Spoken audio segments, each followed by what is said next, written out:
Good afternoon, Dr. Hannnah.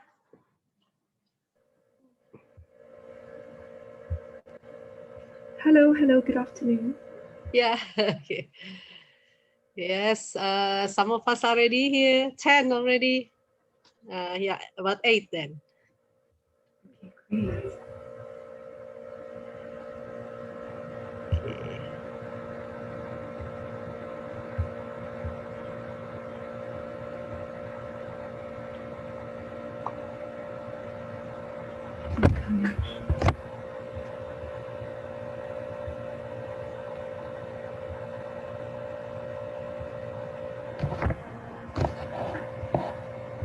So we are expecting 28, is that right? Yes, the Okay. 8. So Yeah, they are coming soon. okay, sure. Okay, yeah.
Mhm.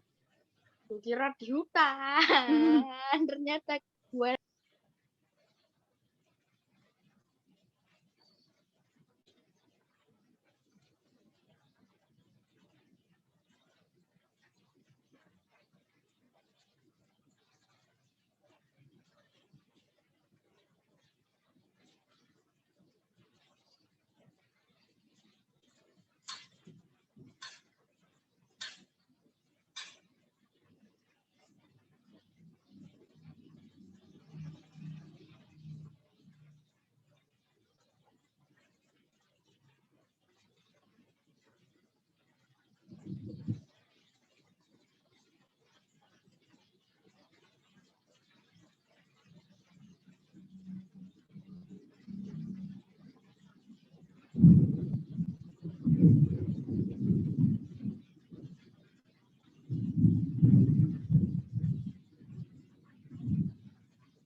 Okay.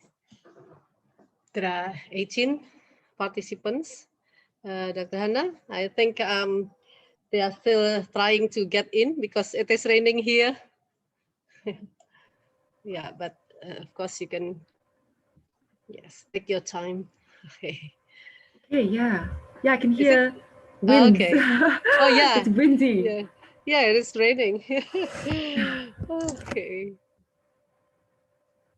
Okay, yes. Okay, so I guess I can make a start while others Yes. are coming in.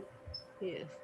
Okay, so this session, today's session, as you're aware, we will deal with academic writing and the conventions of academic writing. So for this session, we will be looking at proper use of language, content. So what kind of content goes into an academic essay or a research essay, and also structure. Okay, so these are your three keywords for today. We will look at language, structure, and content. Okay, so just a quick pop quiz. Can someone tell me what kind of language you use in academic writing for academic purposes? You can either type in the chat box, or let me get rid of my black screens actually, hold on. You can either type in the chat box or unmute yourself. Okay, you shouldn't see any black boxes now, hopefully. And you should see my screen, but okay. So yeah, so the question is, what language do you use? Formal language, says Mozessa. Yes, formal language. Okay, great. So formal and not casual language. So your casual language is vernacular language, right? The language that you use to talk to your friends and your family, not that kind of language. Okay, so in vernacular language, you often have contractions. What are contractions? Can anybody, I'll type in the chat box. So we'll use the chat box function for now. You have contractions. Can anyone tell me what contractions are? So contractions are normally associated with vernacular or casual, informal language, not formal. So what are contractions? For instance, I am. How do you contract I am? Can anybody type in the chat box? How do you contract I am or we are? Feel free to type. So for I, yes, very good. So Jaya Wardana Adi says I'm for I am. And what about we are? We're. Very good. Okay, excellent. So contractions like that with the inverted comma, like Jaya has pointed out, I'm and we are, where I'm are not allowed in formal, not allowed in academic language because it's not a formal language. It's casual. You would say it to somebody when you talk. Instead of saying I am, you say I'm going to school, so I'm. So, but in essays, you have to spell it out. So make sure you spell it out. Academic language is spelling it out. So no shortened, no contracted forms. Yeah, so that's what language, that's part of formal language. Language also covers referencing. So I will teach you a little bit about referencing later, but have you heard of referencing? What's referencing? You can unmute yourself or you can type in the chat box. What do we mean by referencing? So academic writing has all these elements, right? It has language, has structure, and content. So we're looking at language at the moment. And for language, we are saying that some of you have really good ideas. So I'll put this on the sheet right here. So Mozessa said you have to use formal language. Very good. You also have to use what is expected, which is referencing. So what's referencing? Referencing means what? Have you heard of referencing? What is referencing?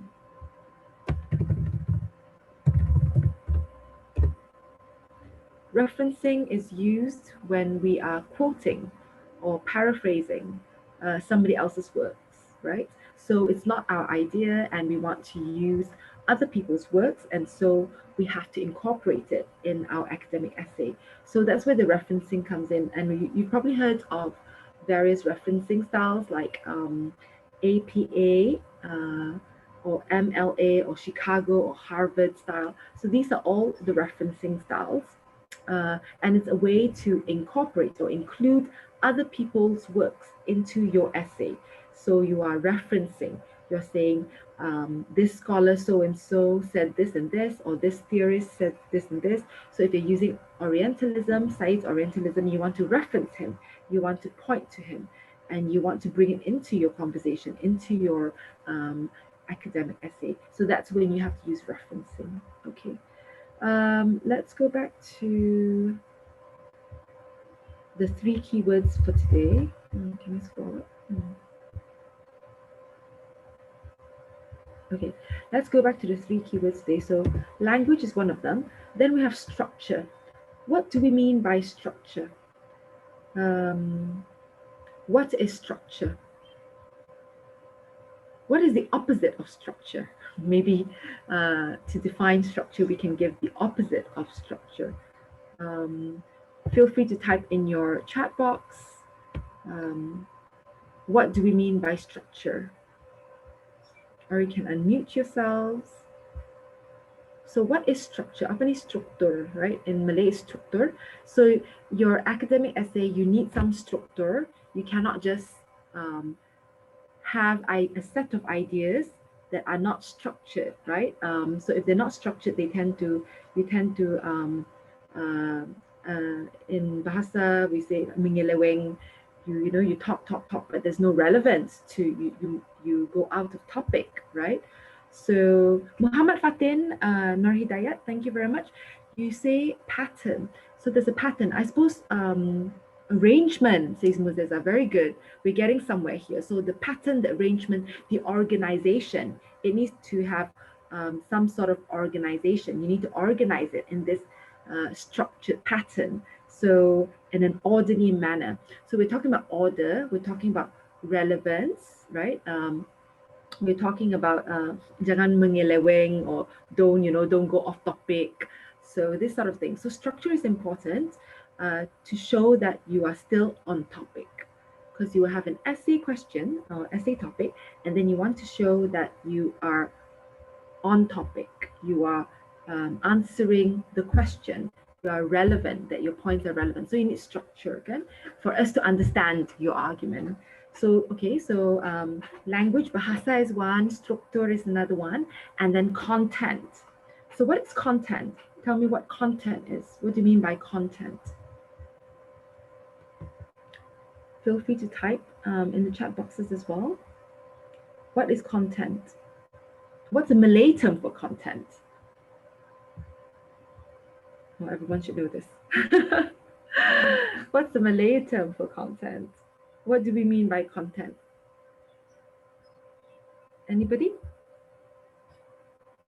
I can't see people's names, so let me just maybe go out of this screen. The topic, says Sabila. Yes, you're dealing with the essay topic, so that's content.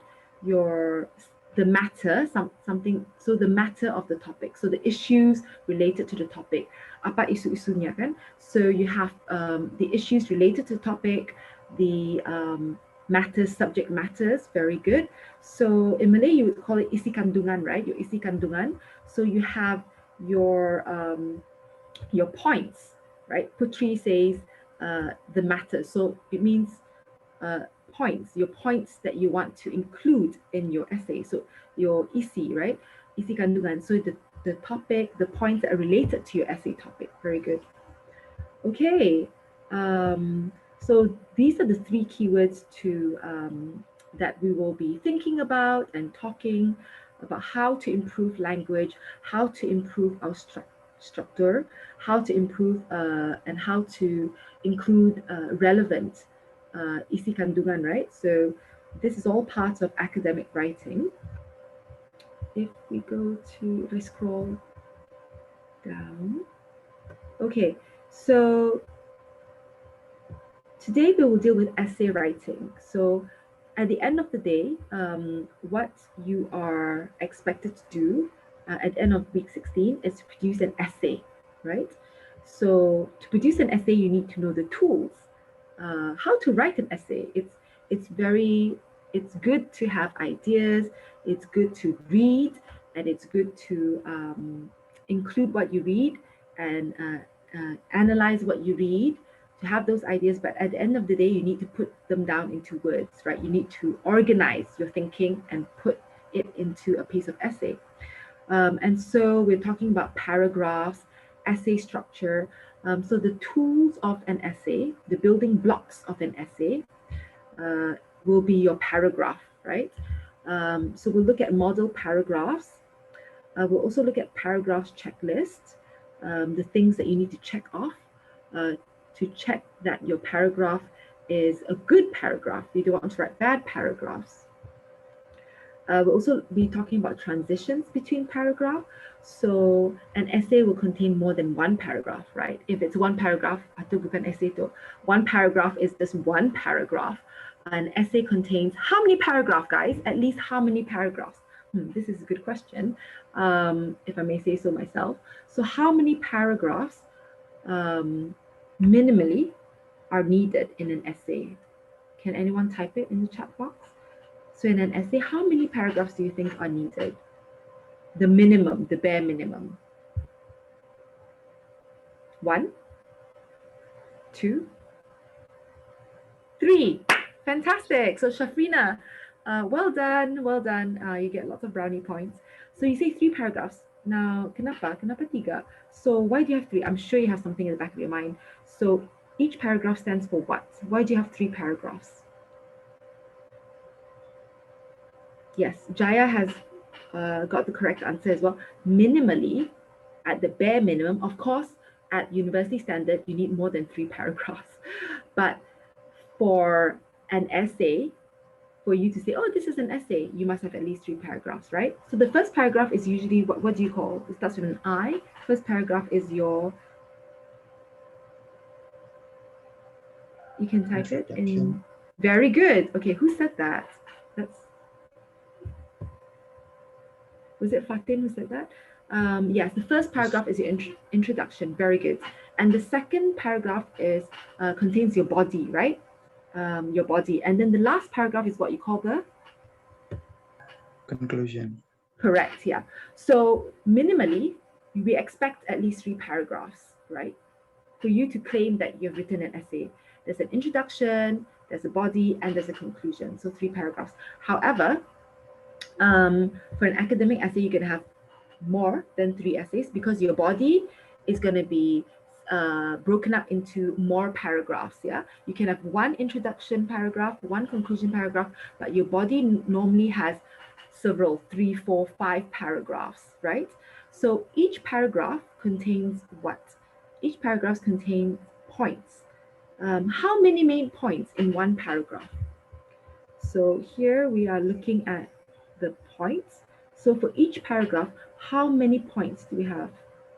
How many main points? I want to know how many main points do you deal with in 1 paragraph?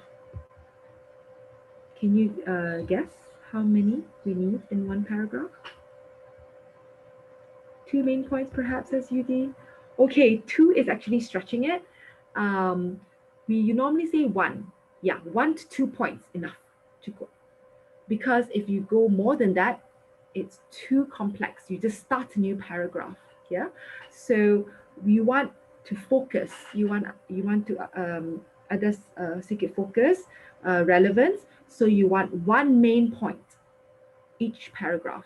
Now, with 1 main point, there will be lots of examples, lots of explanations, and lots of illustrations, lots of analysis based on that 1 point. So generally, we do say 1 point per paragraph, Jaya. Very good. There can be 2 if the second one is connected to the first point. That's fine as well. Okay, but no more than that. Don't put 4, 5 main points. You know, you don't want that because each point you want to expand. The success here, the secret to a good paragraph is expanding on the point, right? You need to analyze and expand the point. To expand the point, you need to give yourself space, the entire paragraph, to expand on the point. Okay, so I'm just going to scroll down. Bear with me, bear with me. Scroll down, scroll down, scroll down. Okay, here we go. So any piece of research, any piece of academic writing will need to be placed in the essay format, right? The essay form. So an essay is a piece of writing that uses several paragraphs and not just one or two paragraphs. And usually there's one essay topic, right? One topic saja. So there'll be one essay topic. So one essay question. So the topic comes from the essay question. And in a paragraph, there's usually also only one point. So the topic, however, the topic of an essay is too complex to discuss in one paragraph. Therefore, you must divide the topic into several paragraphs. And this is the key, one point for one topic for each point, meaning to say 1 point for each paragraph, this one. You must also tie all of the separate paragraphs together by adding an introduction and a conclusion.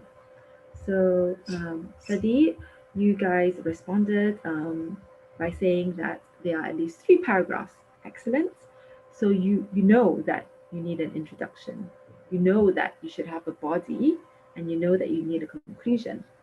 Now, if you submit a piece of work without a conclusion or without an introduction, that means it's a poor essay because there's no introduction, there's no conclusion. So it's like giving your friend a birthday present and you don't wrap it up.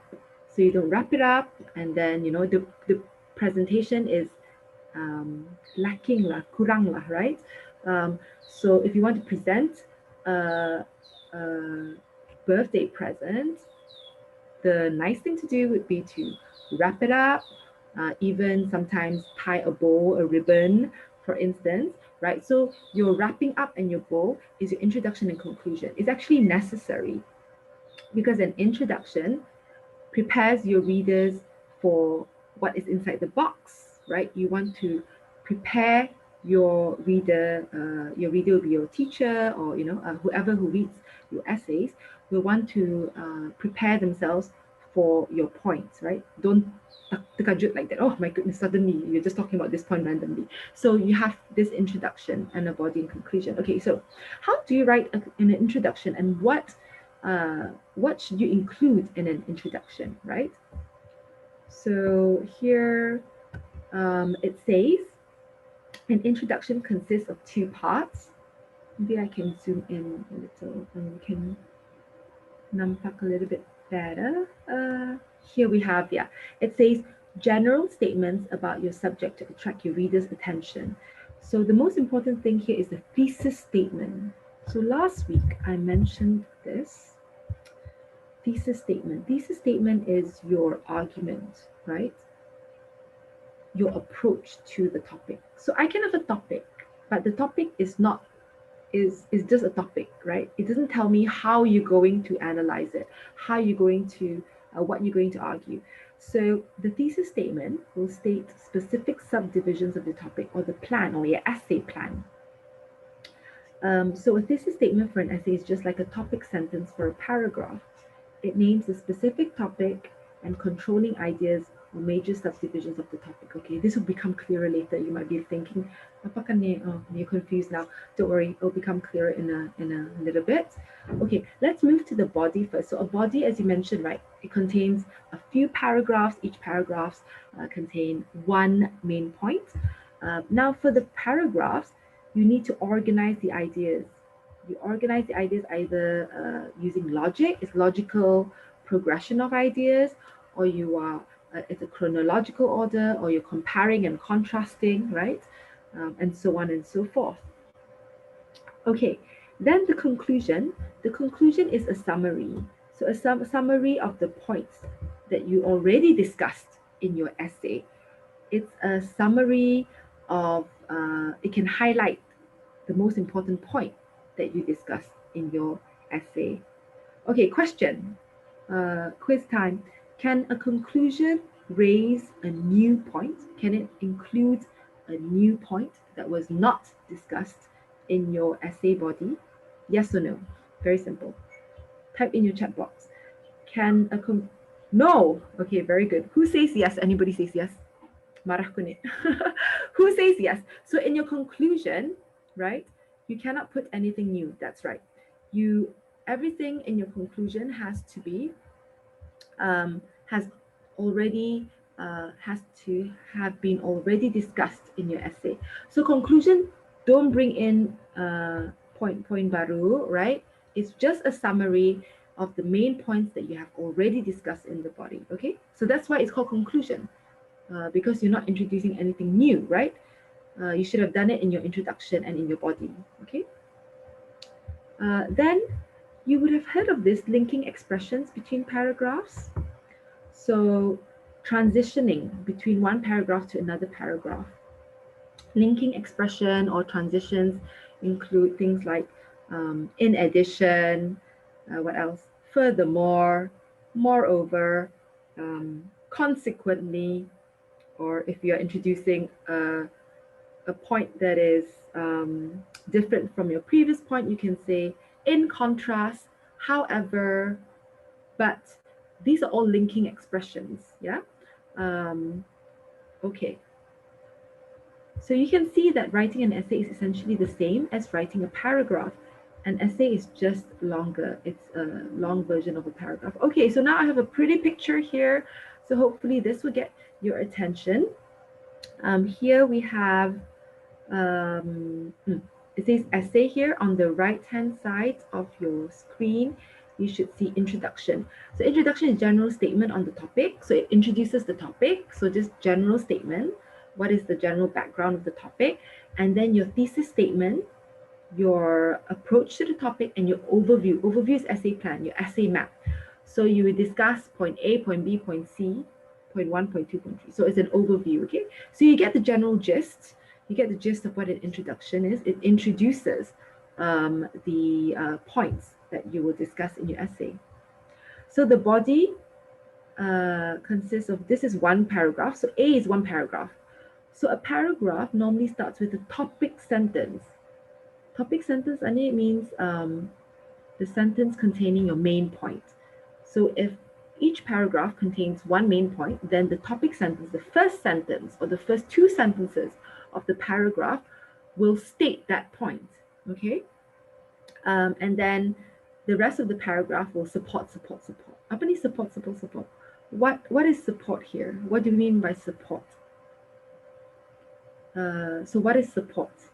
You say support. Do you have any idea what support means? So the topic sentence introduces your main point in the paragraph, and support means what? Support can come in the form of what? Can it be examples? Can it be illustrations? Can it be secondary sources? Yes, all these are support. Any evidence, you need evidence. So if you're gonna state a point, you need to back up your point. You cannot just say it. You can't say, in this novel, the girls are painted, the female characters are seen to be submissive, and they are silenced by society, and they just leave it like that. And then you don't give examples, you don't give your evidence. You need to give your evidence. Mana dalam buku, does it show you that the women are silenced, that they are, that they are suffering in their silence, that they're not allowed to speak, for instance? Where exactly in that book? Give examples, give support. That's your support. So it's evidence from the primary text. Another way of support is also secondary sources. So you have your, last week I mentioned the book chapters, the journal articles, all of that. You could say, oh, this scholar says, that in this novel, the girls are silenced in this way. So you bring in that discussion. You bring in a discussion of what scholars have already said about the novel. That's also good support, yeah? Okay. Then we move to the next paragraph B, which opens with the topic sentence as well, and then more support. So the topic sentence is the main point. So if there's one point in your paragraph, say it in your topic sentence, and then give support, give examples, explain what you mean. What do you mean by silence? Silence cumana, like how, by who, how exactly, explain, give evidence from your novels, short stories, or poems, and also bring in critical discussions. What have other academics said about, this particular scene or this particular novel? Okay. And then sometimes you have a concluding sentence at the end of the paragraph, but it's not necessary. It's you can tie it up nicely with a concluding sentence, but it is optional. Okay, then you have a conclusion. So the conclusion paragraph is only a restatement. So do not introduce anything new. You're restating or summarizing your main points. So it's a thesis restatement. You are restating your argument, and it's a final comment on the subject. Yeah. Okay, is everything clear? All good so far? Okay. So to recap, right, the body is the longest part of the essay, and it can contain as many paragraphs as necessary to support the controlling idea of your thesis statement. All of this sounds very theoretical, but we will put that into practice in a little bit. Here it is. Okay, so for this one, I'm going to give you a couple minutes to read this. It says, read the example paragraph shown below and answer the questions that follow, okay? So I'll give you 2 or 3 minutes. Just read this paragraph on Costa Rica for a minute.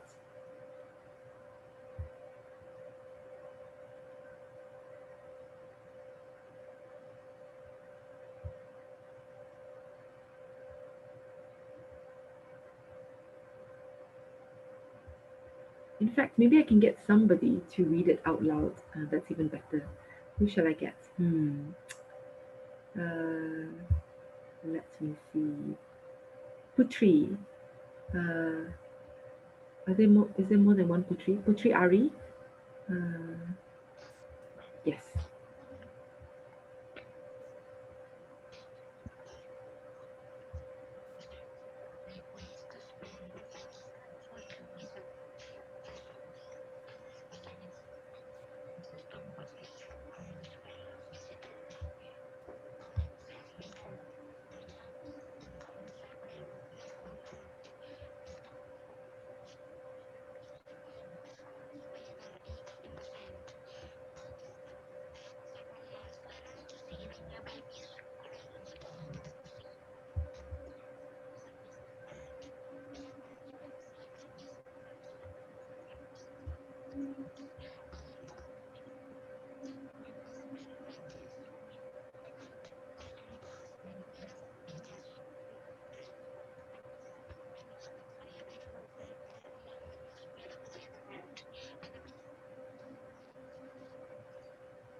For snorkeling and scuba diving. Indeed, Costa Rica is a wonderful place to go if you love the outdoors. Thank you very much, Putri. Brilliant. Excellent. Okay, so this is a paragraph that talks about Costa Rica. Now let's answer a couple of questions here, okay? So what is the topic sentence? So I mentioned tadi, right, that every paragraph has a topic sentence. So which is the topic sentence here? Can you tell me which is the topic sentence? So remember, the topic sentence is usually the first sentence, right? The first 2 sentences. That's where the main points are. So in this case, we would say that the topic sentence is this, right? That the paragraph is going to talk about how Costa Rica is a great place to spend a vacation. So it's going, Irvian Asan mentioned it, yes. The vacation place in Costa Rica, that is great, it's fantastic, right? So that's the topic sentence. So now that we've read this one, I'm like, isi kandungan of this paragraph is going to be how wonderful Costa Rica is going to be, right? I need support. I need examples. What do you mean, great place? I need you to justify. Okay, so it gives information about Costa Rica. It gives information about how this paragraph is going to unfold, right? That there will be two reasons given to why it's a good vacation venue. Okay, so how many supporting sentences are there? Okay, count how many supporting sentences are there. And then type it in the chat box. So how many supporting? So tadi we talked about support, right? It can be examples, explanations, etc. So here, how many supporting sentences? Can you give me the number of supporting sentences, please?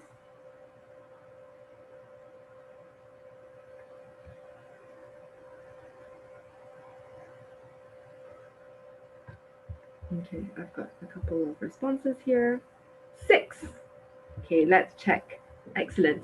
Okay, so first of all, Costa Rica has an excellent system of da-di-da-di-da, full stop, that's one. One full stop, that's one sentence. For example, in da-di-da-di-da, the visitors are sea turtles, they lay their eggs in the sand. 2, second full stop. Then they can come back several months later to see the new babies crawl down to the sea. 3, third full stop. In Santa Rosa National Park, visitors can see unusual birds, da-di-da, like spider monkeys. Another full stop, that's 4. Then second, Costa Rica has many beautiful beaches, that's 5 full stops, okay? And for instance, the beaches at Manuel Antonio National Park are among the most beautiful in the world, and the beaches on the Dida Islands offer perfect conditions for snorkeling and scuba diving. 6, very good. There are actually 6 supporting sentences. That's the correct answer. So the last sentence, indeed, Costa Rica is a wonderful place to go if you love the outdoors. What is this sentence then if it's not a supporting sentence? Conclusion. Yes, correct. It's very good. It's a concluding sentence. It repeats what was said in the topic sentence, kan? So the topic sentence is a great place, and then I'm saying it in other words. I'm saying it in another way, using other words to say that, oh yes, and so you see, in conclusion, like indeed, Costa Rica is a wonderful place. It's a great place to go, right? If you love the outdoors. So this is the concluding sentence here. So the supporting sentences are, you have 6 here, which are the examples, the explanation, right? It says, how many reasons are given? And which words introduce these reasons? Okay, let's look at the supporting now. Supporting. So how many reasons, how many types of evidence are given for the claim that Costa Rica is a great place to spend a vacation? How many reasons? 2, very good. Yes, excellent. Sabila and Andrianto. There are 2 reasons, right? And which words introduce these reasons? Which are the phrases? I spoke about the linking words, linking expressions or transition, right? So you cannot tarus say, Costa Rica has an excellent system, and then the word first and second. Yes, very good, excellent. Jaya is spot on. Jaya talks about first of all means terlebih dahulu, yang pertama sekali, this sort of like first shows me that this is the reason, first reason, okay? And then after first reasons is, for example, it means bagi lagi explanation of the first example. In Santa Rosa Park, explanation, and then second is the second. Yeah, very good. So the word first and second, excellent, Jaya. And then how many examples are given for each reason? So for each reason, how many examples are given? So for the first reason, how many examples can you see? 2 examples. 2 examples, okay. So the first example is in the national park, in Tortuguero National Park. You can see the sea turtle, they lay the eggs in the sand, and then, and then in Santa Rosa Park, right, is the second example, right? So then they can come back several months. It's still on the sea turtles. We're talking about sea turtles, they lay the eggs, are the baby. This is all in the national park. That's one example. The second example is Santa Rosa National Park. Very good. So there are 2 examples for the first reason. Then for the second reason, how many examples?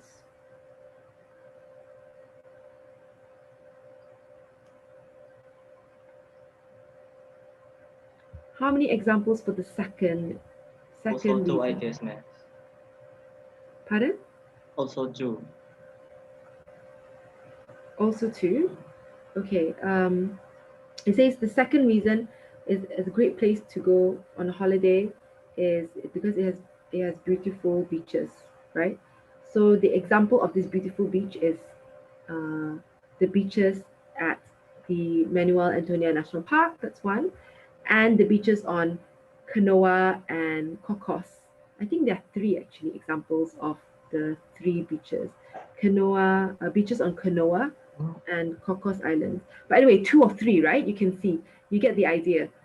They're giving two or three examples there of a perfect conditions for snorkeling and scuba diving. Okay, good.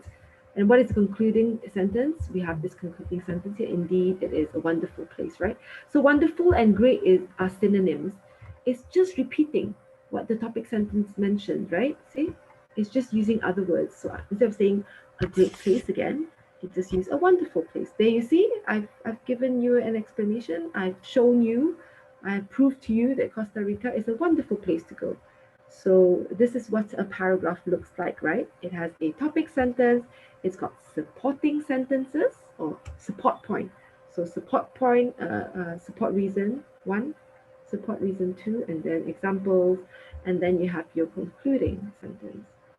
Okay, let me move down. If I can get down.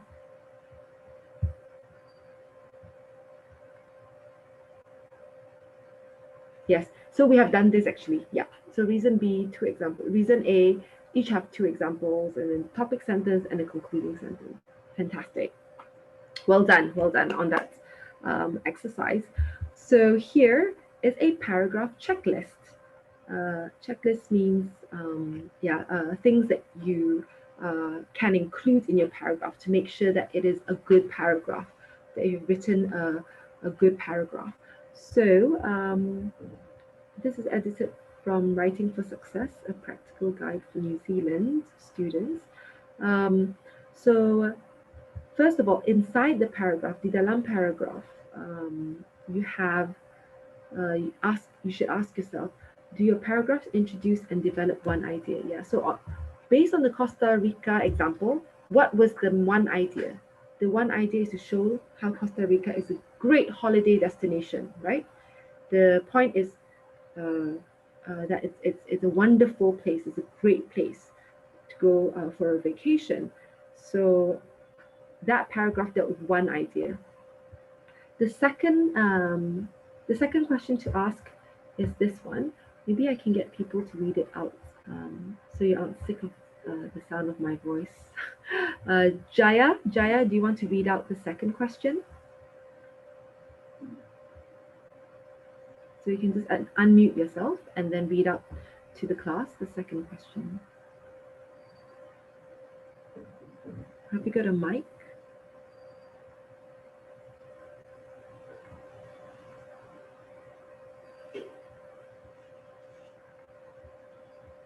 Okay, in that case, I will maybe I'll come back to you later. Maybe Vanya Shafrina, do you want to read out question number 2, please?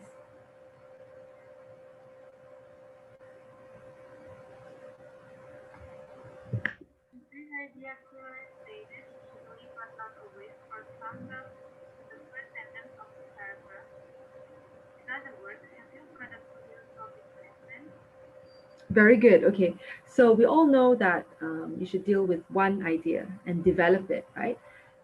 Second question to ask yourself or to check in your paragraph, your first sentence, Ato, your first two sentences. Sometimes you can use two sentences for your topic sentence, but have you got a topic sentence? Have you got a clear topic sentence? And everything in that paragraph is linked to that first sentence. That is important. Okay, so thanks very much. Okay, question 3 now. Can we have maybe Matthias UD? Matthias UD, have you got? Yes, sir. Okay, can you read out question 3? Oh, sure. To all sentences in the paragraph relate to or support the main idea? Yes, very good. Thank you very much. You're welcome. So the sentences, the supporting sentences, they must relate back to, they cannot be off topic, right? So you have to give examples of Costa Rica being a great place. So do they support the main idea? So when we say support, is it giving evidence? Is it explaining the main idea, right? So do all the sentences there relate back to the main idea, right? If you find that a sentence is not relevant, is not related, then you take it out. Yeah. For instance, if they say, Costa Rica has dirty beaches, but you don't want to put that in that paragraph where you are claiming that Costa Rica is a great place, right, to go on a holiday. So if you want to say, in Costa Rica ada jua the beaches that kotor, surely ada yang kotor, then that's another point. Then yang kotor itu you use another paragraph to talk about. On the other hand, right, there are also beaches that are polluted in Costa Rica or whatever it is, right? So that's separate points, right? So you want to check that all your sentences relate to this to support the main point. Okay. Then we have question 4. Can Irvian Ahsan read out question 4? So this is the checklist question. Question 4. Irvian Ahsan.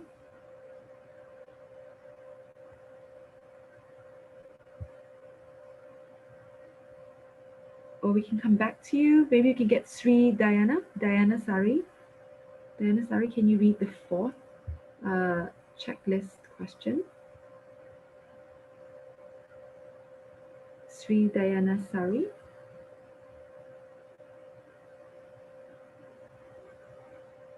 Are you there? So question 4. Okay, since Irvian and Diana are not responding, what about Zuhrul Anam? Zuhrul Anam? So question 4 on the checklist.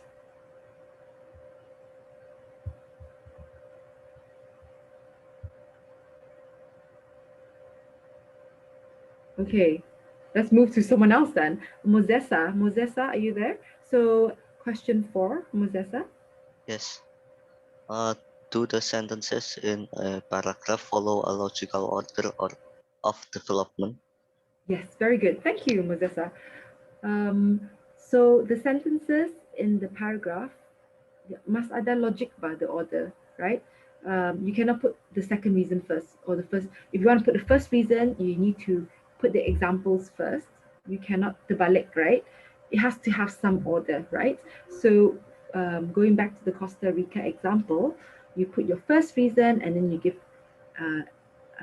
explanation, and you get second reason and an explanation. So that's a logical order, right? If you mix and match, then it's not logical, right? So there must be some order of development in the paragraph, some flow. We must understand why the sentences come the way they do. Okay, then question 5, maybe Ergi, is it? Sorry if I mispronounced your name. Wian. Yes. Yes. First. Question 5. Is the main idea in each paragraph developed adequately to convince the reader? Very good. Thank you so much for reading that out. So is the main idea. So we have this rule that each paragraph contains one main idea. Okay, so we've established that. Now the idea needs to be developed. Develop means explain. What's explain in Bahasa? Oh gosh, I've forgotten now. Explain. Something. Someone tell me what explain is in Bahasa. Menjelaskan. Menjelaskan, yes. Yeah. So you must, it must be clear to us what you mean, kan? So you have to menjelas and give your reasons, give your explanations. So develop. We always say a point, a claim that is left undeveloped is just an assumption. You're just assuming. what is assumption in Bahasa? I'm not sure. Assumption means it's not validated, right? You need to give some validasi or something, validasasi. So you have to develop it. Adequately means enough. So explain, give examples from the primary text, give examples from secondary sources. Yeah. Support is very important. You need to convince the reader. You cannot just claim cuma tu, oh, in the novel the girls are silent. Yeah, it shows that they are very weak, full stop. Like, and then no examples, no nothing. Another penjelasan, like I'm like, really? I don't believe you. So you need to explain, you need to support. So that's where the support comes in, right? The illustrations, the explanation, the quotes. You can quote, you can include a particular scene, particular dialogue, right? Anything to support your claim, your main point. Okay, and then the last question inside your paragraph, maybe I can get Shavira Zahwa to read question 6. Shavira, are you there, Shavira?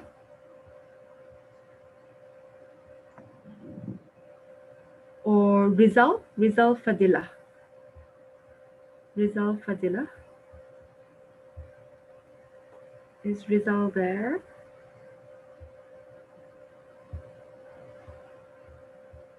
Okay, I will pick the one with the beautiful name, Nur Cahaya Sari. Cahaya. Cahaya, yeah. Cahaya, are you here? Cahaya? Nur Cahaya Sari. If you are, can you read question 6? Cahaya?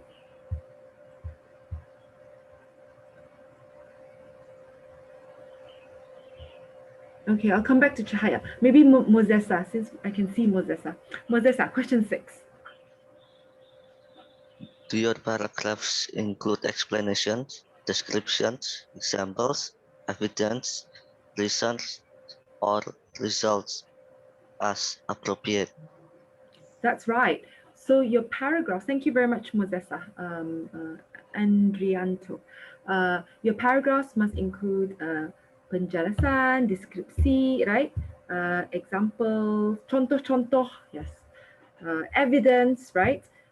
Reasons, sebab-sebab, right? And other results as appropriate. So you need to support.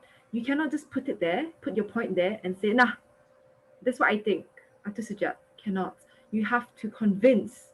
You have to show support. Okay. Okay. Very good. So that's inside the paragraph. So inside the paragraph, you do all that, right? All the 6 questions. You ask yourself these questions to check if your paragraph is okay. Then between the paragraphs, between means between 2 or 3 paragraphs, you need to check, right? Do you have varying lengths of paragraphs within your essay? Most paragraphs contain 3 to 10 sentences, right? So we have, if a paragraph contains 1 sentence, that's not a paragraph, yeah? That's just, I don't know what, it's just a sentence in your essay that's just hanging somewhere. So you should have at least 3 to 10 sentences to show us that you are developing that point, okay?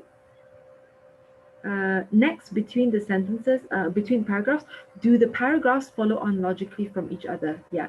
So this is where transitions come in, the transitioning comes in, right? So you have transition words like, I'm sure you heard of this, right? Moreover, like lagipun, right? Things like furthermore. Can people type in the chat box what else you have? Moreover, furthermore, in addition means tambah, right? I'm tambah the point. So anything else, guys? Moreover, furthermore, in addition. What else can you think of? Consequently is a very useful one to use. Consequently means there's cause and effect. You're saying, ini sebabnya, and then lepas tu, this is the result. Consequently, it's a nice one to use to show that you are thinking critically. However, on the other hand, although nevertheless, bagus, very good. So Fatin, Mozessa, Ahmad mentioned these are contrasting, and Rahmatul mentions all these are to show contrasting. So if you want to introduce an opposite point, then you use all of this. On the other hand, right? Although, and all of that, right? This is for contrast. So moreover, furthermore, in addition is tambah. Lagi pun, right? You want to tambah. So this is for adding the same point.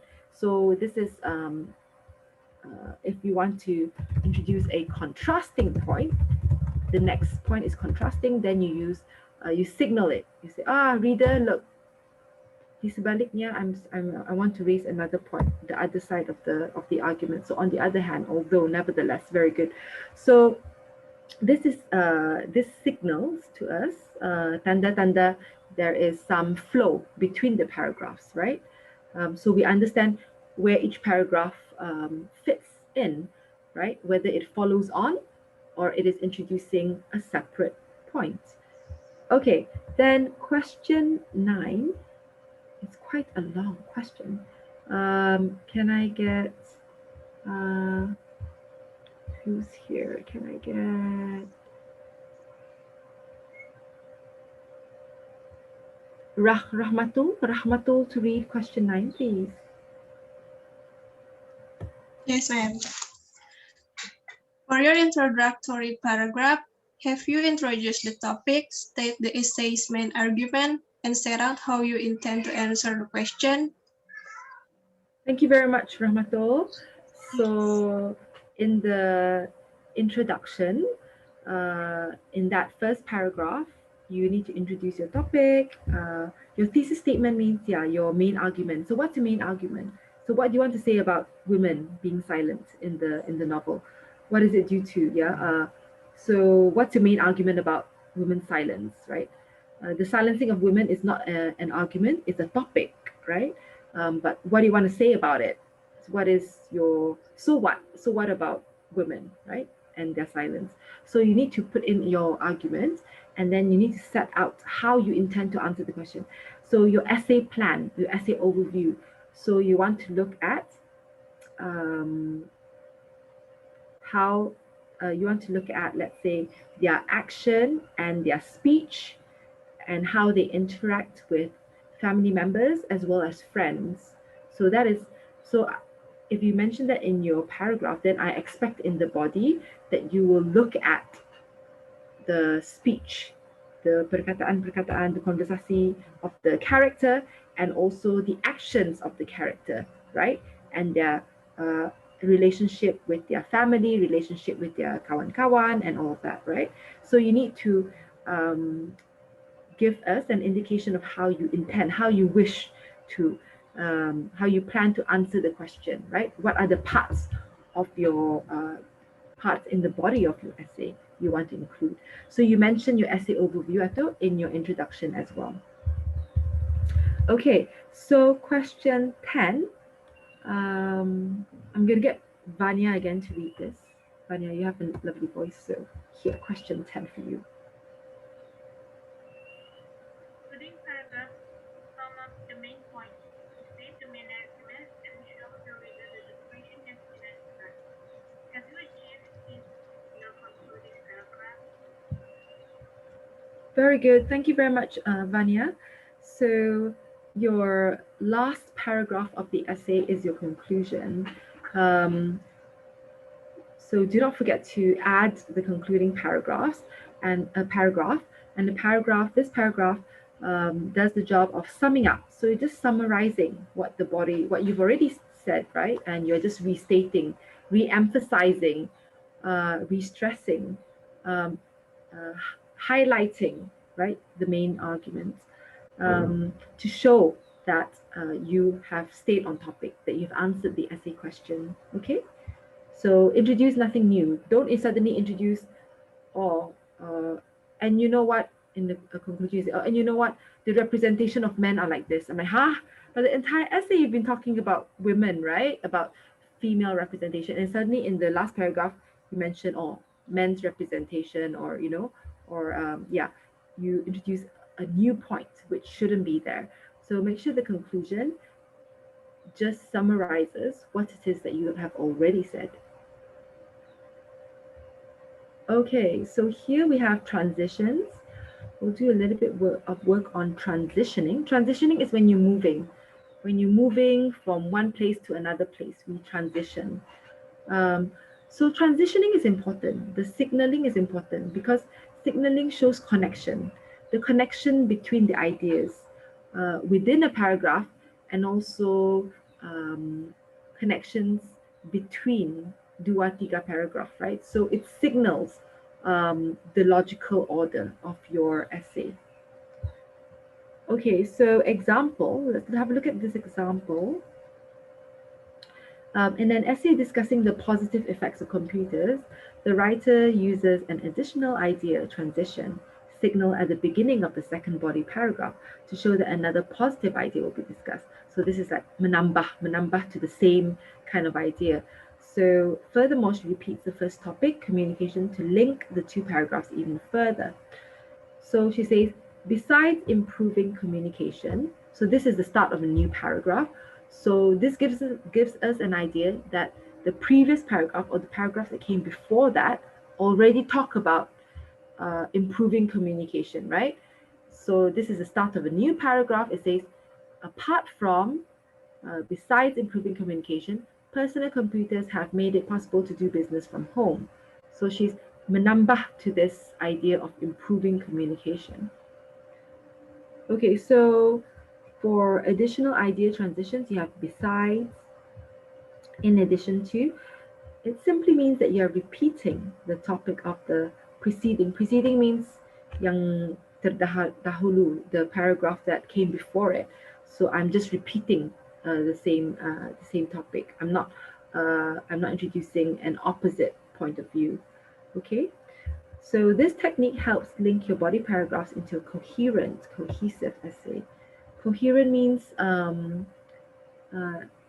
senang to be faham, like coherent. Cohesive means ada structure.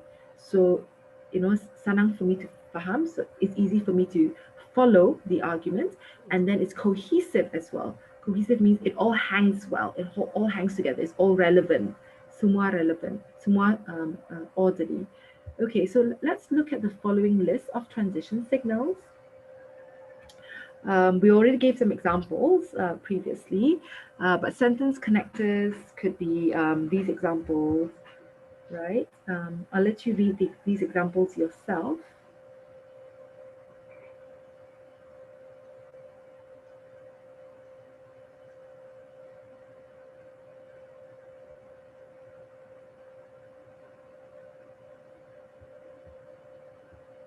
So these are additional idea transition, means tambah idea. So we use these kind of signals. Okay. So let's have a look at opposite idea. Oh, for this one, right, there are two examples for each sentence. Which is the better sentence? Okay, pop quiz. Which is the better sentence? Sentence 1 or sentence 2? Which one is the better sentence? Yang lebih bagus?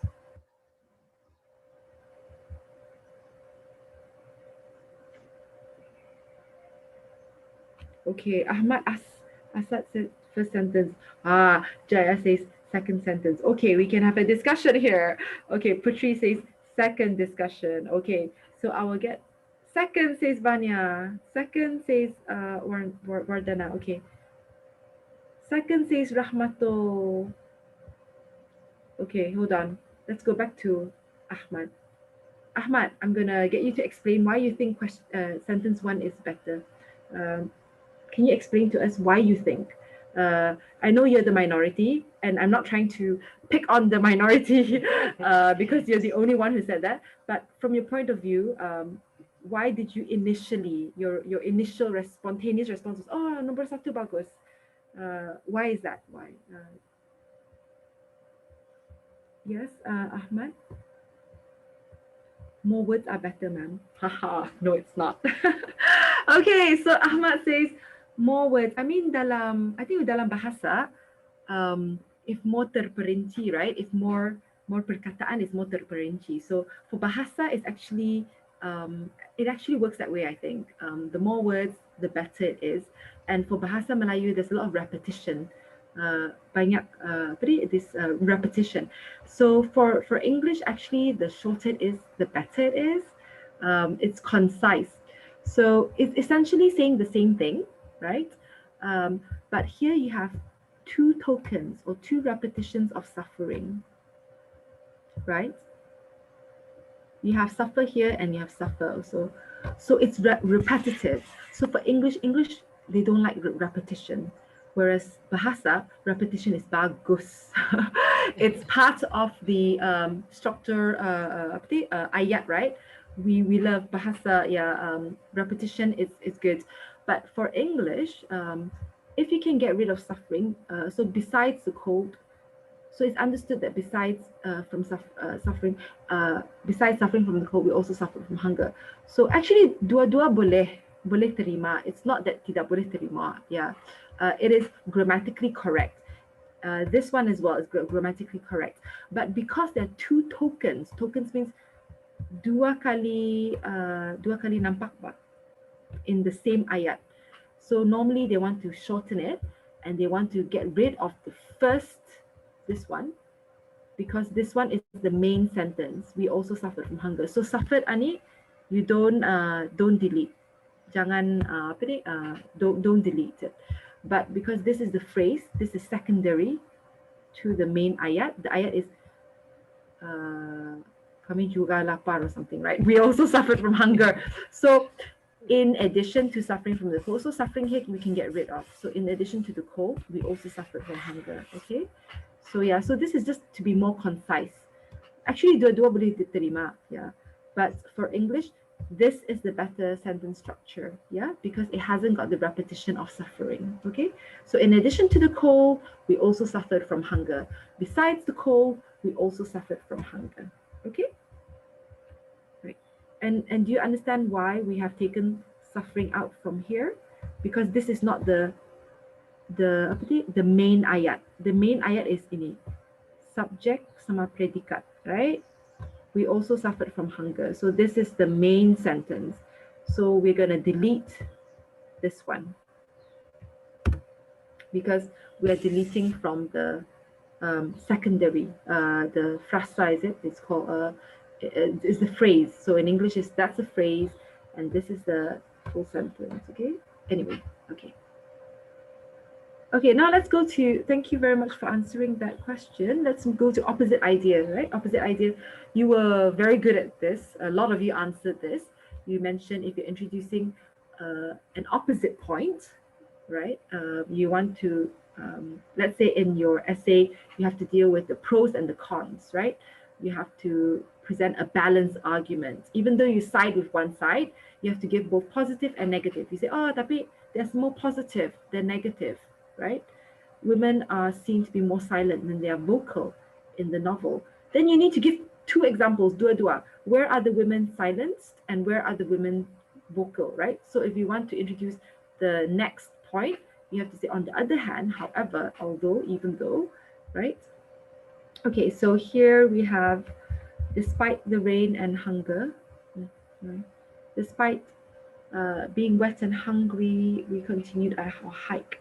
So despite the rain and our hunger, we continued our hike. Or in spite of being wet and hungry, we continued our hike. In spite of the rain and our hunger, we continued our hike. Okay, so despite and in spite. Yeah, in spite of. So here we have, yeah, despite plus noun or a gerund. Gerund means ing, despite being, despite running, despite going, despite playing, or it can be a noun, despite the rain. The rain is a noun, it's a kata nama. So hujan is a kata nama, right? Being is perbuatan. So despite being, so gerund, this just means ing. Oh, this is like language lesson, isn't it? Ing, going, running, playing, singing, it's all gerunds, what we call gerunds. Okay, so let's move to this.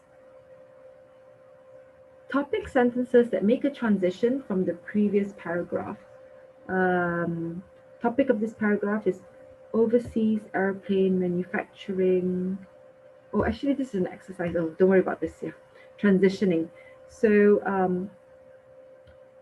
following phrases are useful to avoid the use of personal pronouns. Ah, this is another one. This is another very it can be quite a controversial issue in academic writing. In academic writing, do you use I? I will explain, I will examine, and I will analyze. What do you say? Yes or no, or okay or no opinion? Write that in the chat box. Can you use I in academic essay? So instead, yeah, so basically I'm asking you, in your introduction, you want to say, I will examine apa? Shakespeare's Macbeth, right? Shakespeare's. The representation, actually, the representation of whatever. The representation of men in Shakespeare's Macbeth. Okay, so is it okay to use I? Okay, type in the chat box, yes or no. Is it okay to use I? Okay, Ahmad says no. Anybody else? No, says Putri. No, says Matthias. I think it is okay. Ah, Vanya. Vishnu says, okay, Vardhana says, it is okay, or stronger than I think it's okay. Yeah, Vishnu says, it is okay. Yeah, tentu, boleh. It is okay. Okay, so actually, yeah, there's no wrong or right in this. It depends on who your examiner is. It depends on who is marking your essay, whether they prefer I or not. But to play it safe, most people say that you should not use I. But increasingly, I agree with Vanya and Vishnu and Vardhana. I is increasingly being accepted in academia.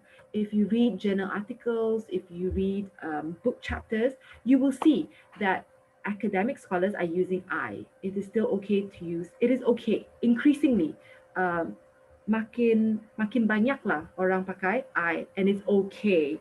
But if you want to play safe, if you want to be conservative, play safe, you don't know who your reader is, the safe bet is to depersonalize your essay. Depersonalize means take out the I. Yeah, this is safe. This is nobody will say it's salah, right? But if you use I, some people say, oh, not very comfortable. It's not very formal. It's not academic. So so maybe don't use it, right? So we ask students actually to use this to be safe, because this has been academically established. You depersonalize your pronouns, right? But as I said, I'm okay with students using I will, in this essay, I will examine, I'm okay. So I tell my students, if you want to use that, that is fine, yeah? Others say, oh, please use this, because I is too personal. So instead of saying, in this essay, I will argue, you say, this essay ini, right, will present, so this report describes, in summary, it has been shown, rather than in summary, I have shown you, so it has been shown. So you're depersonalizing, you're not bringing yourself into the essay. Reasons to support the argument that will be considered, okay? So, traditionally, the conventional way is to avoid the use of personal pronouns in academic writing. Dr. Rahayu, what do you say? Which do you prefer? As you said, Dr. Hannnah, yeah, it is increasingly accepted. So, yeah, it is more, what is that, personal. Okay, so, yeah, easier to catch the idea when we are close to the topic by the use of personal I. Okay. Yeah, but Yeah. according to UNES rule, to our university, it is still not accepted. So some lecturers say that don't say that, but say the researcher, or yeah, okay, yes, the writer. Yeah, that's right. That's right. Thank you, Dr. Rahayu. Yeah, because the idea is that research should be objective, kan? So if objective, atau we say, oh, so it's an objective analysis. So if you put I, it becomes subjective. It becomes personal. So the safest thing to do is to use this. Yeah. So there's certain conventions, yeah, and certain journals also prefer this. So this is a surefire way to go. But as I said, is increasingly accepted. Yeah, it really depends on your marker and who your audience is. Okay. Similarly, you say this in the following paragraph. Instead of saying I will argue, you say it will be argued. Okay. Okay. So recap, right? The introduction. In a short essay, your conclusion and introduction are similar. Why are they similar? Because your conclusion is a summary of your thesis statement, right? It restates your thesis statement that you already mentioned in your introduction. So they are similar. The introduction is probably the shorter section of an essay. It could contain, as we already discussed, a general statement, the thesis statement, and how you're going to tackle this, how you're going to show your thesis statement, what and how you're going to discuss exactly apa isu-isu, isi-isi kandungan of your essay, right? You're preparing your reader to continue reading. Okay. So when you write your introduction, do not copy. Yeah, some of my students, they still do this. So you're going to get an essay question from Dr. Rahayu, right? And then you have to answer the question. You have to write a research paper based on the question. If you're not given a question, you have to make up a question. There should be a question or an essay title, at least the essay title. The essay title can be an essay question, right? There needs to be a title. For every research paper, there is a title or a question. So sometimes students tend to copy word for word, copy paste exactly what is in the title. Now that is very bad practice, because it just shows to us that you are not thinking through and you're not unpacking the terms of the title, because the title will have certain keywords and you need to unpack them, right? Explain them, define, give a definition.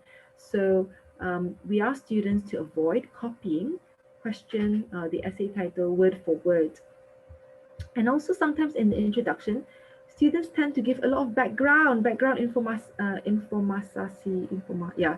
So there's a lot of background, banyak jua historical background ni macam like banyak jua. And then you get lost. Like there's so much background in the introduction, right?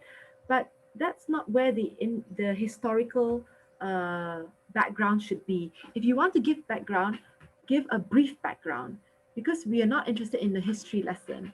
The introduction, as I said, right, is a general statement, the thesis statement, and how you're going to discuss the question. Background atu nanti tah ya. Just wait for the next paragraph.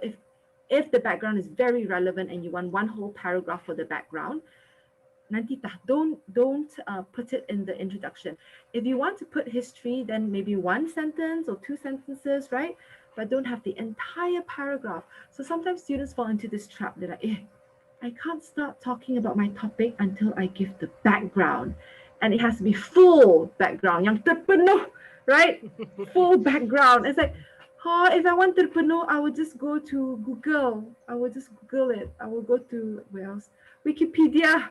I will go to my history textbook. I don't want that. In your introduction for your research paper, you need to say how you're going to tackle the topic. What aspect mana of the topic you're interested in discussing in the body. So we want to know what you think of the topic, what you are going to discuss, how you are going to approach it, right? That's the more important than background, yeah? So try not to cramp so much background in your introduction. You just want a general statement about your topic. Sikit saja background, okay? Just a general statement. Then if you want more terperinci, then you move to the next paragraph and say, at this point, it's useful to look at the historical context that informs the novel. Then I know this paragraph is going to be historical context. Why? Because it informs, it shapes, it influences the way the female characters socialize in their families. So you will look at the historical context. Then you have one paragraph of that. But that can come later. That's not in the introduction, yeah? So the introduction is about your argument, how are you going to tackle topic ani? You have a topic. What about the topic? Aspect mana? dari segi mana, right? This topic. That's what we're interested in. The teacher's interested in how you're going to tackle, how you're going to address the topic, right? And then what areas of the topic you're going to cover. So what and how you're going to discuss the question, okay? So try not to fall into this trap of copy paste the essay question, and also giving a lot of background. That is not advisable. Okay, then your body paragraphs. So in essays, paragraphs usually have a standard format, right? And we went through this with the Costa Rica example. The first sentence is a topic sentence that explains the main point or the idea of the paragraph. Yeah, so it prepares the people, the readers, for what is to come in that paragraph. And then the next few sentences is serve to develop the theme of the topic sentence and provide reasons, evidence, and examples. Okay, your reasons, evidence, and examples are what? What's the S word that I'm looking for? The S word that covers reasons, evidence, examples. So I'm looking for, what am I looking for? Can you type it in your chat box? So what is so reasons, evidence, and examples are what? Are sir.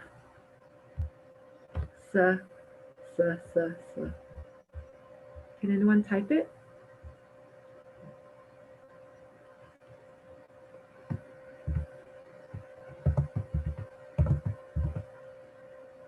So these are all. What are reasons, evidence, examples? They are support. Very good. Okay. Yeah. So support. You need lots of support, right? So the idea is to give support to your claims. Yes, support. So support your claims. You cannot just biarkan macam tu. If you biarkan like that, it means it's an assumption. It's opinion. We don't want it to be an opinion. We want it to have some evidence. Evidence is important, right? So support, evidence, support, right? One idea and then support. Mana my support? Go back to my novel. Go back to what critical scholars have said about this novel. Go back to what, so you need primary data, you need secondary data, yeah, to back up your point. Okay, then the conclusion. A good conclusion summarizes the ideas presented in the text and possibly states the writer's opinion. And a conclusion, look at this. This is very, very, very important. Can I get Fatin to read this out? What should a conclusion not do? Muhammad Fatin, what should a conclusion not do?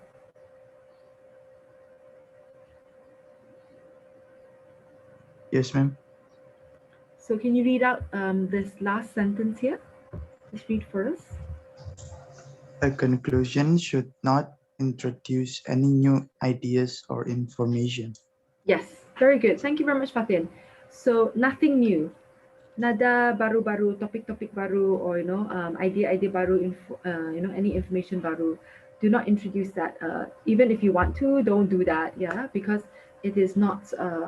It doesn't flow well, right? And you're going off topic. Okay, so summarize your idea, and often the writer may like to highlight the most important point. So let's say your essay discusses 4 or 5 points, but you want to highlight the most important one, then you can highlight that in your conclusion as well, right? Okay, so there are 5 steps in the essay writing process. We have, first of all, analyze the question, or if you are given a topic, given a question, analyze the question. Or if you have to come up with your own title, your own question, analyze. Analyze means to unpack. Find out the keywords, right? So for instance, I want to give you an example. Hold on a second. If I were to give you an example of a question. Okay.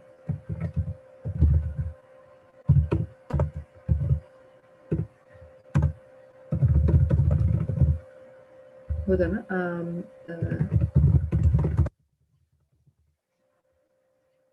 For instance, if this is your essay question or essay essay title, essay question really, right?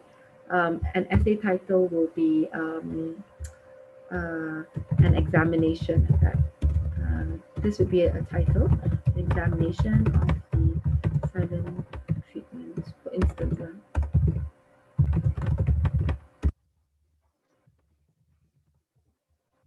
And I don't know enough about, I have no idea in Pramodias. Okay, this is the wrong spelling. Okay, I apologize. For instance, sebagai contoh saja. Okay, so if you analyze the question, so this examine is essay question, and then this is the title, an examination of silent treatment. So what are the keywords? Can people shout out the keywords or type in the chat box? What's the keyword here? We need to single out keywords. So we need to break down, unpack the question. Okay. So can Vanya give me one keyword? What's the important word in this? What's the question? Silent treatment. Pardon? Silent treatment of women. Silent treatment of women. Yes, this is one. So there's silence, right? Silent treatment. In whom? Just women. We're not looking at men, right? So your essay doesn't need to cover men, right? Just cover female representations. Anything else? Can others give me other keywords? So what's the instructional word here? Putri, can you give me another keyword? Examination. Exam, yeah, examine. So usually they'll be discuss, examine, analyze, right? It means support. Tell me your claims and give me supporting examples. Examine means give me evidence, discuss it in detail. It means show to me, prove to me, right? Investigate this. So you have, and also the key text is this one, right? So look at this text and only in this text, okay? So we have, so analyze by underlining the keywords. So in your introduction, you should touch on all of this. You should deal with silence. What do we mean by silent? Silent treatment. What do we mean? What do we mean? They're ignored. No one talks to them. What? Right? What do we mean, right? And how are you gonna look at this silent treatment? Remember last week I spoke about theoretical framework, critical lens. I said, remember, if you want to cari your baju biru, you have to turn on the lampung, and then you want to turn on the kuning lampung or the putih lampung, right? So the critical lens is also introduced in your introduction.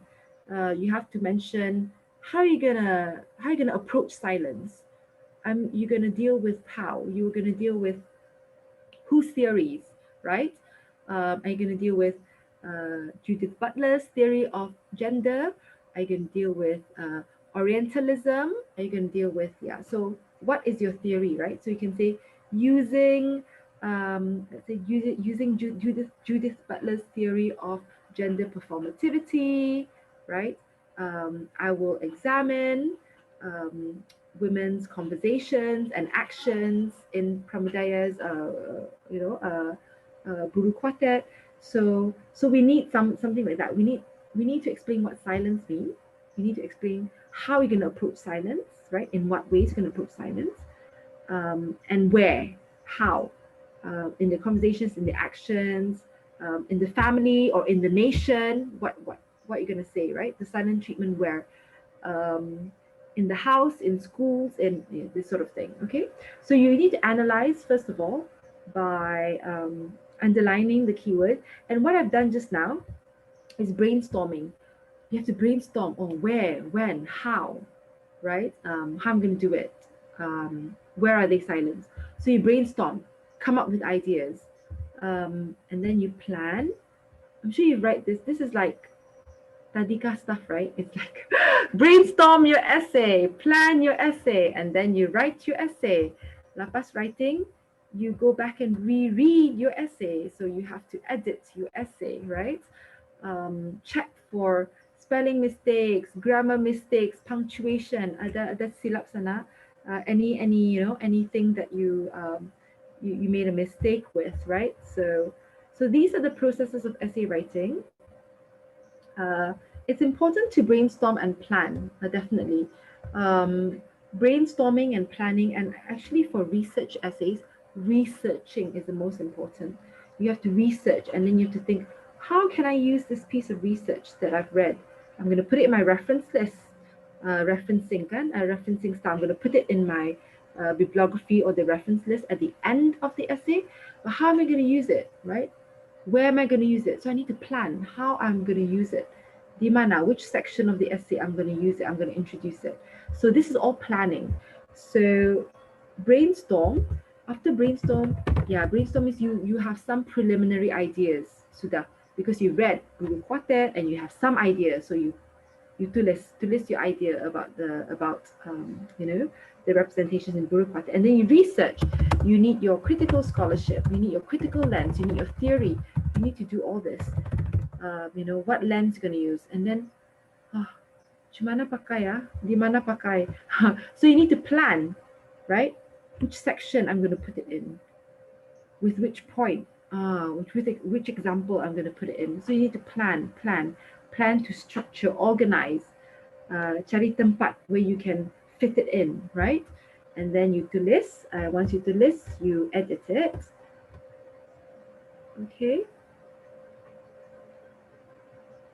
Okay, so pop quiz. So what are the 5 or 6 steps in essay writing process? What's the first step, guys?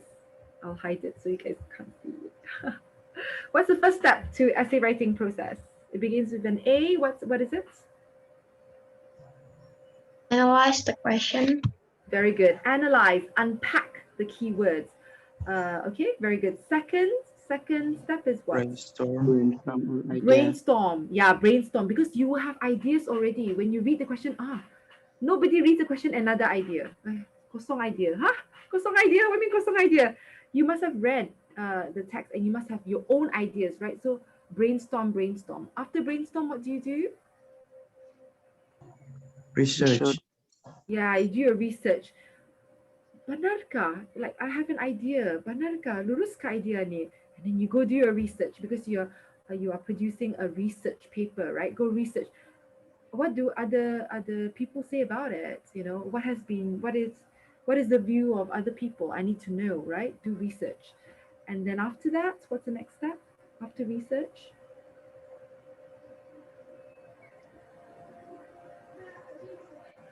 It begins with a P. After that, you? Right. No, before writing. Plan, yeah. You have to plan. You plan first. You have a rough plan, how I'm going to do it, like which points, right? I have points. These are the points. So you're planning. So plan first and then you write, yeah. But Fatin mentioned writes, right? So when you write, after writing, it's not habis sudah. Sometimes you want to go back and tukar sini, tukar sana, right? Go back, improve it. You want to improve the transitioning, improve your linking expressions. You want to improve your examples. All of that is part of the writing process. Writing process is not straightforward. Writing process is you write one time and then you have to go back. Often you have to go back and say, salah ni, or like I can write better, or I can tweak it a little bit more, or polish it a little bit more. It's all part of the writing process. No writer ever writes once and say, this is final copy. I don't know anyone who has done that. I don't know. Dr. Rahayu, what do you think, Dr. Rahayu? Yeah, of course. Yeah.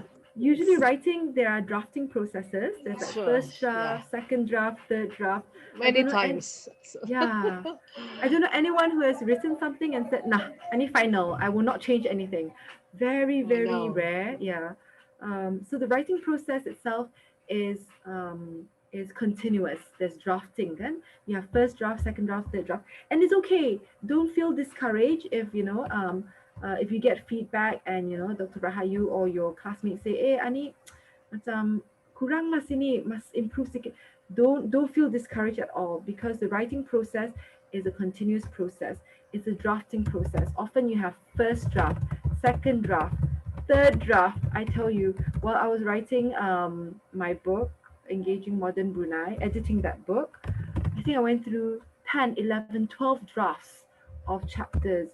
And it's part of the process of writing. So sometimes we go back, we write sekali, it's okay. Tulis everything that you want to tulis, and then you go back, you want to improve it.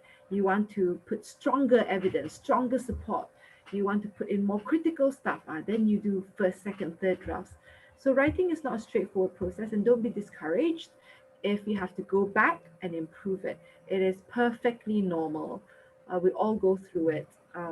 Even the most professional of writers do that. And then we edit it.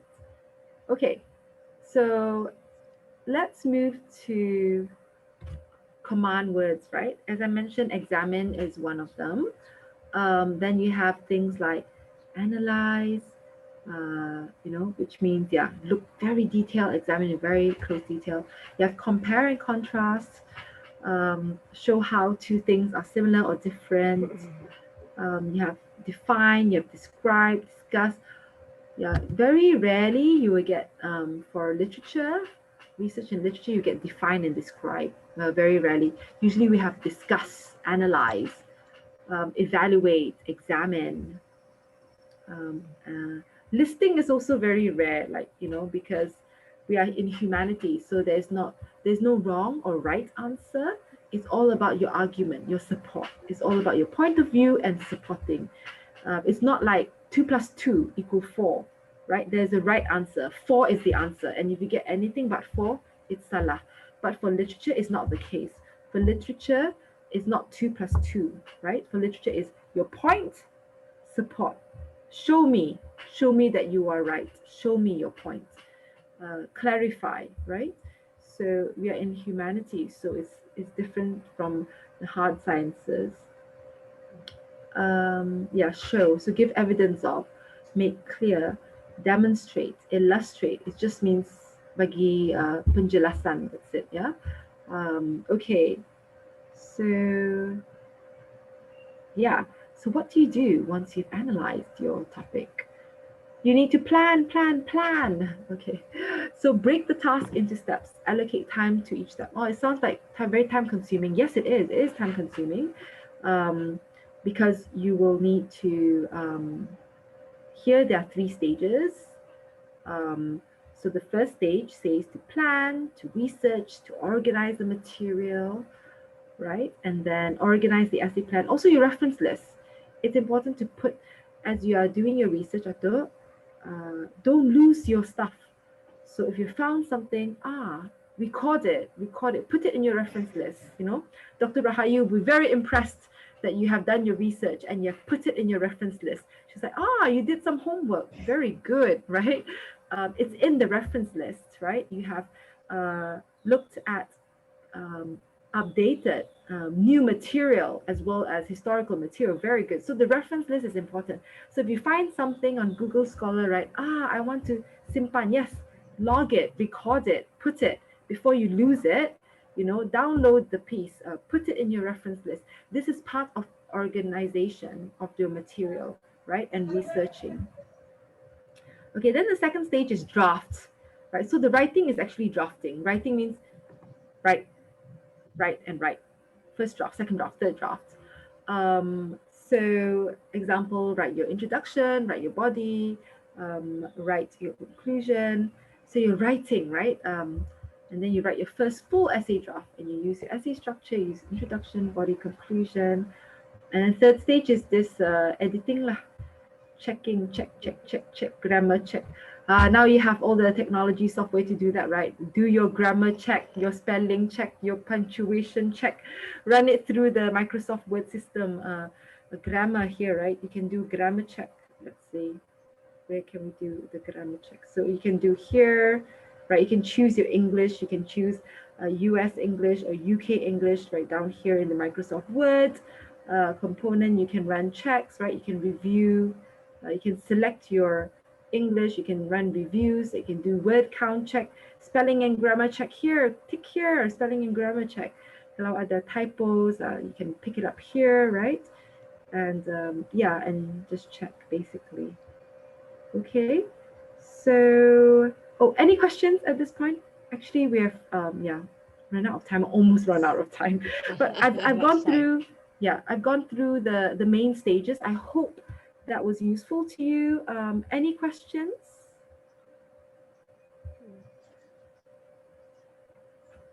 I hope you were able to stay Dr. with Hannnah? me. Yes. Yeah, Dr. Hannnah. Yes. Excuse me. Yeah. So should the students starting from now prepare the object to be analyzed later? So they have to start preparing what they are going to write. I mean, before determining the topic, they have to be ready with one work from now. I mean, yes, absolutely. I think the template that I gave all of you, the research design template, remember that template that you're going to present in weeks 6, 7, and 8. So each of you present 5 minutes. You have to fill in that template, right? That is a starting point to planning. So when you're talking about planning, you're thinking about your research design, you're thinking about the problem statement, thesis statement, right? At the end of the day, what you type in that and what you present from that template, you're going to include it in your essay. So that is already the starting point. So you should be doing your research now. You should already be thinking of a topic. Are they supposed to pick their own topics, Dr. Rahayu? yeah. I mean, so they have to be ready with the topic from now. Is that yes. what you mean? Yeah. Yes. So I think you should. Usually, the topics are the how you choose the topic is the ideas that you like, that you want to explore more, right? So you pick your topic below, and then you fill in that research design template. So think about how you're going to tackle, what you're going to do. So I think you can just think. Now is the time to think about the topic. It's never too early. What do you feel stimulated by, right? What are the controversial stuff that you want to explore and analyze? So think about that, and then start coming up with your essay title, right? Preliminary essay title, not set in stone, but it's a working title, what we call a working title, to help you get your brain juices flowing, your creative ideas flowing, and then you can start doing research. Yes. Never too early to start. Oh, yeah. Okay. All right. So I hope that has been of some use. Is it munasabah or something like that? Like other, it has been. I hope it has been useful to recap and to refresh.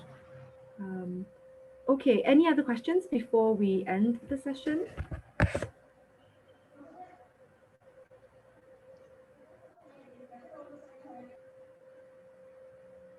Is someone speaking, or is that background noise? I can't make out. Okay, I guess if that's it. So next week we look at what's next week's topic. Next week's topic is it critical thinking? Let me check. I think it's critical thinking. Next week's topic looks at the thought processes, how you analyze the the analyzing processes. It should be critical thinking, and then the following week is critical approaches. Okay, so guys, if you want this, I will email this. Actually, there's a lot more at the bottom. It talks about structure, language, content, so you can in your own time continue reading it. But today the gist is to get you to understand what academic language is about, that we expect structure. We expect you to go through the 5-6 steps of essay writing. And so it's giving you some idea of how to go about with your research planning and your research writing. Okay, so if there are no other questions, I think we can end the session, Doctor. Yes, ma'am. Yeah, it's time. But thank you. This is very useful material. Okay, thank you. Terima kasih. Thank you, everybody. See thank you, ma'am. Thank you. Thank you. Terima kasih, ma'am. Okay, sama-sama. Thank See you you. next week. Okay. Terima kasih. See you. Bye.